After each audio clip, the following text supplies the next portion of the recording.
Lelouch hated lies. His entire journey began with a desire to uncover the truth. What really happened to his mother? Why did his father abandon him? Why was his family destroyed? Lelouch wanted answers. But here's the irony. The more Lelouch searched for the truth, the more he began living through lies. He became zero. He hid his identity. He lied to his friends. He manipulated people. And sometimes, he lied because he believed the truth would hurt the people he loved. So here's a question. Is lying always wrong? And is telling the truth always the right thing to do? The answer is much more complicated than we think. Most of us grow up hearing the same lesson. Always tell the truth.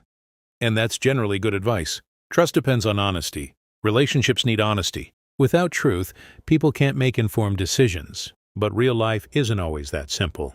Imagine a child asking their parent, "Am I good enough?" The parent could respond with brutal honesty about every weakness they see. Or they could say, "You're doing great. Keep trying. I'm proud of you." Technically, the second answer may not contain every truth. But does that automatically make it harmful? Not necessarily. Sometimes people don't need every truth immediately. Sometimes they need encouragement before they're ready to hear criticism. And this is where the difference between truth and timing becomes important. Some truths are painful. You might discover that someone you trusted doesn't feel the same way about you. You might realize you're not as talented at something as you believed. You might discover that your dream isn't working. You might realize that you made a terrible decision. Truth can destroy the story we created about ourselves, and humans naturally resist painful information.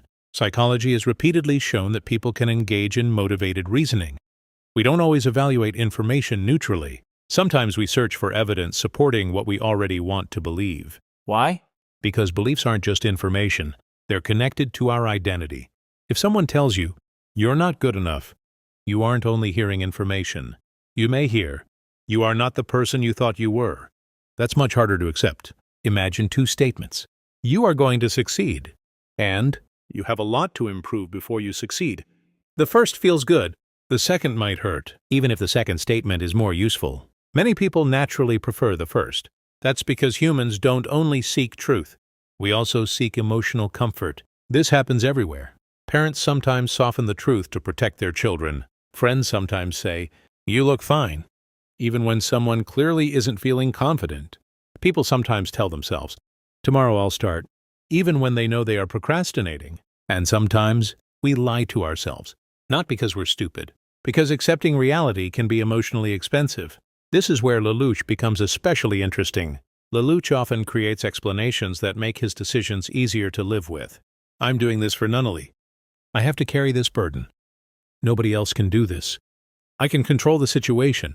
Some of these beliefs contain truth, but they can also become psychological shields. Because if Lelouch admits, "I want revenge," that's much harder to accept. It's easier to believe, "Everything I'm doing is for someone else." This doesn't mean Lelouch is consciously lying every time. Sometimes we don't realize we're protecting ourselves with a belief, and that's what makes self-deception so powerful. A lie doesn't always sound like, "I know this is false." Sometimes it sounds like, "This is the only way." This is one of the most complicated examples. Imagine a parent knows something their child isn't emotionally ready to understand. They might hide information. They might simplify it. They might say something comforting. Is that automatically evil? No. Intent matters. Context matters. The child's age matters. And most importantly, the consequences matter. A parent who tells a comforting story to help a child cope with something frightening is very different from a parent who lies to control their child for personal gain. Both are technically lying, but morally, they aren't the same. This is why saying all lies are bad is too simplistic. A lie can protect someone. A lie can manipulate someone. A lie can prevent unnecessary pain. A lie can also delay necessary growth. The question isn't simply, was it a lie? The better questions are, why was it told? Who benefits? Who gets hurt? And what happens when the truth eventually comes out? Imagine someone is grieving. They're already emotionally overwhelmed. You don't necessarily need to tell them every difficult detail at that exact moment. Sometimes people need time. Time to stabilize. Time to process. Time to become strong enough to face reality. This doesn't mean permanently deceiving them. It means recognizing that humans have emotional limits. Truth isn't only about what you say. It's also about when you say it, and how you say it. A painful truth delivered with compassion can help someone grow. The same truth delivered cruelly can simply destroy them. Here's where things become dangerous. A comforting lie can help someone survive today, but hurt them tomorrow. Imagine someone constantly telling themselves, "I'm already good enough. I don't need to improve." It feels comforting, but eventually, they stop growing. Or someone believes, "My problems are always someone else's fault." That protects their ego, but it prevents self-reflection. This is why truth, even painful truth, can be valuable. Because sometimes pain is the information we need to change. Think about criticism. Nobody enjoys hearing, "You're doing this wrong." But imagine a world where nobody ever told you when you made mistakes. You would never improve. You wouldn't know what to fix. You'd remain trapped inside your own assumptions. Growth requires feedback, and feedback isn't always comfortable. Sometimes the truth hurts because it exposes something we need to change. That's why moving forward often requires accepting uncomfortable truths about ourselves. I was wrong. I made a mistake. I hurt someone. I'm not as prepared as I thought. I need to improve. Those statements can hurt your ego, but they can also become the beginning of personal growth. There's another interesting situation. Sometimes people temporarily tell themselves a simplified story so they can survive a difficult period. For example, "I'm going to be okay."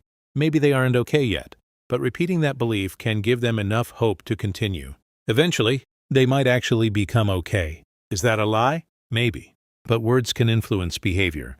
If you repeatedly tell yourself, "I can't do this," you may stop trying. If you tell yourself, "I can learn this," you may keep practicing.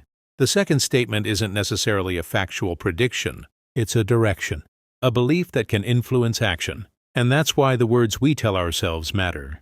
This brings us back to Lelouch. He begins his journey searching for truth. But eventually, he understands that human beings don't live on facts alone.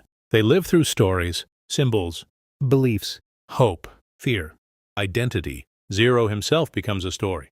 People don't follow Zero because they know everything about Lelouch. They follow what Zero represents: justice, rebellion, hope, change. The person behind the mask becomes less important than the meaning people attach to the mask. And this reveals something fascinating about human psychology. People don't always respond to reality directly. They respond to their interpretation of reality. This is where your idea becomes philosophical. People often say, "This is good. That is bad. This is truth. That is a lie." But human beings constantly disagree about those labels. One person hears criticism and thinks, "Finally, someone is being honest." Another hears the exact same words and thinks, "That person is cruel." One person sees Lelouch as a hero. Another sees him as a villain. The facts don't necessarily change, but the interpretation changes. That's why perception matters. However, this doesn't mean morality is completely meaningless. It doesn't mean, if people like something, it's automatically good. Or, if people hate something, it's automatically bad. People can be wrong. Crowds can be wrong. Popular beliefs can be wrong. A lie doesn't become truth simply because many people believe it. And a truth doesn't become false simply because people hate hearing it. That's an important distinction. Imagine 10 people believe something false. It's still false. Imagine one person knows something true. It's still true. Reality doesn't change simply because people vote on it. But here's the psychological part. People's behavior changes according to what they believe is true. And that can make belief incredibly powerful. If someone believes nobody loves them, they may isolate themselves. If they believe they are capable, they may take opportunities. If a society believes an idea, people may organize their entire lives around it. So there are two different questions. What is actually true? And what do people believe is true? Psychology studies the second question, and understanding it helps us understand human behavior. Lelouch understands this better than most characters. Zero isn't powerful because of the mask. Zero is powerful because people believe in what the mask represents. That's why symbols matter. A flag is just fabric. A uniform is just clothing. A title is just a word. But humans give these things meaning. And once enough people believe in that meaning, it becomes socially powerful. Lelouch doesn't simply fight with weapons. He fights with ideas. And ideas can survive even after the person who created them is gone. No simple answer exists. Lying can be destructive. It can destroy trust. It can manipulate people. It can prevent someone from making an informed decision.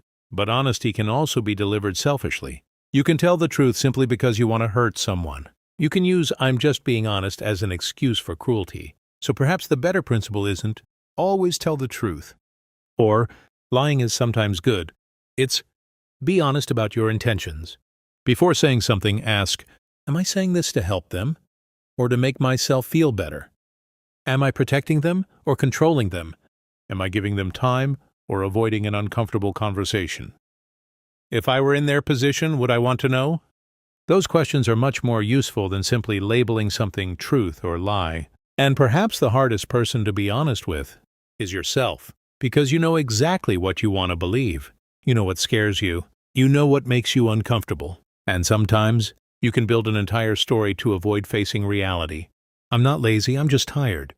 I didn't fail, the circumstances were unfair. I don't care about them anyway. I'll start tomorrow. Sometimes those statements are true. Sometimes they're excuses. The difficult part is knowing which one you're using.